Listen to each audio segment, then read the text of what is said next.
later. Starting off at number 10 now, we have Eric Finman. In 2017, at the age of 18, Eric Finman became a Bitcoin millionaire. He began investing in Bitcoin back in 2011 when each token was worth around $12. By 2017, their worth had inflated to $2,000 per token. At this point, Eric owned 403 of them, bringing his stock to just over $1 million in value. By the end of 2017, Bitcoin reached the stunning worth of $20,000 per unit. Today, it's at around $10,000 and is still growing. He made a bet with his parents that if he turned 18 and was a millionaire, they wouldn't force him to go to college. Well, that's exactly what happened. In 2014, he used his initial profit to start an online education company called Botangle. The following year, a buyer offered him a deal for the company, $100,000 or 300 bitcoins. He took the 300 bitcoins. Based on his current financial situation, I think he made the right decision. Next up at number 9 now, we have Christopher Koch.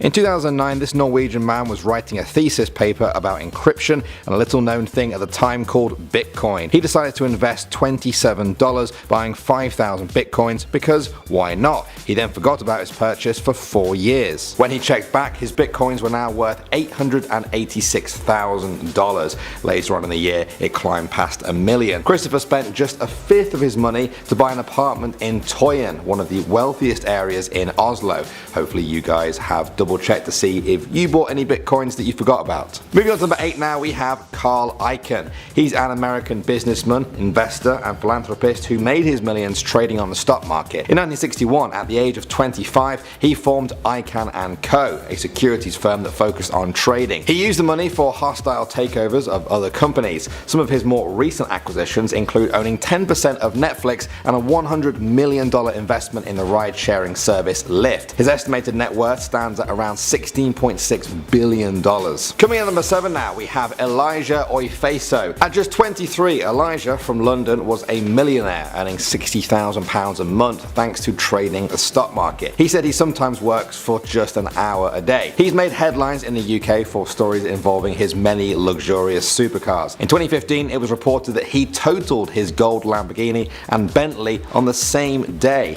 In 2017, it was reported that he was attacked by thieves who tried to break into his Rolls Royce while he was in it. He said the attack was done by haters who were jealous of him. Moving on to number 6 now, we have Jordan Travers. In 2017, the media reported on Jordan Travers, a 21-year-old who turned $2,000 into $1 million using Ethereum. He invested money in some of the cryptocurrency when it was still in its early phase. This was a risky move as Ethereum could have fallen flat and become worthless. It didn't though, the value began to climb. For the most part, Jordan ignored his Ethereum but became curious about it after 4 years and checked to find that the price of Ether had risen to $50 a piece. He held out until it reached $300 and then sold, cashing out at $719,000. Despite his earnings, Jordan has said he won't be investing in cryptocurrencies again as he believes lightning doesn't strike twice. Today, one Ethereum is worth more than $700 US.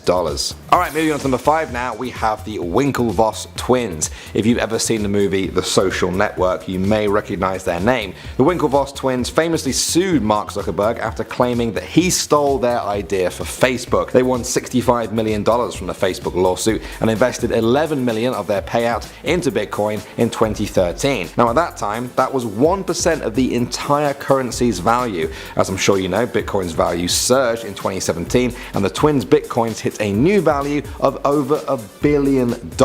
Yes, you heard me right, $1 billion. The twins believe that Bitcoin hasn't even peaked yet. They told CNN Money that if Bitcoin is a better version of gold or seen as a type of gold-like asset, then it could be in the trillions on a market cap. Moving on to number 4 now, we have Laurie Inman. This 36-year-old from England was also named in Trader Monthly's 30 Under 30 after making a 7-figure salary in trading. He originally made his money from poker and then began to invest it in stocks. He became famous within the trading world thanks to a single transaction he made, which made him over $1.2 million in just a single hour. He was watching a speech by European Central Bank President Jean-Claude Trichet on TV and made a big bet on the future of the 5-year German government bond known as Bobble. He correctly guessed which way the market would swing and thus made his fortune. At number 3 now, we have Robert Mifune. When he turned 16, Robert started working 2 jobs in his hometown of Southampton, England. One was at McDonald's, the other was running errands and fetching tea for for traders at a finance firm. He started to learn a few things from the traders at the firm and would then go home and do his own research. By the time he was 18, he was using their techniques to earn tens of thousands of pounds from trading on the market himself, all while working at McDonald's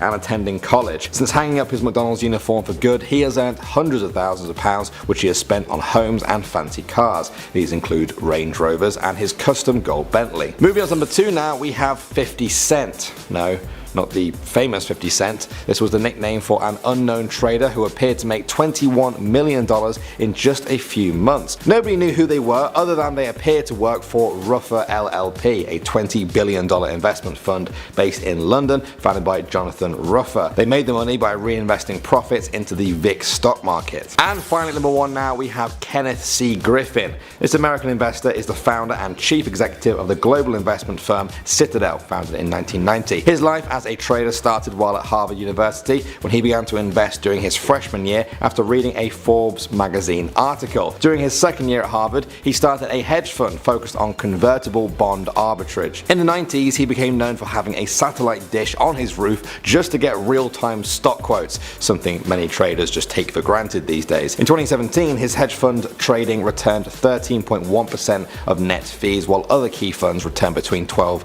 and 13%. As of February 2018, he is estimated to be worth around $8.7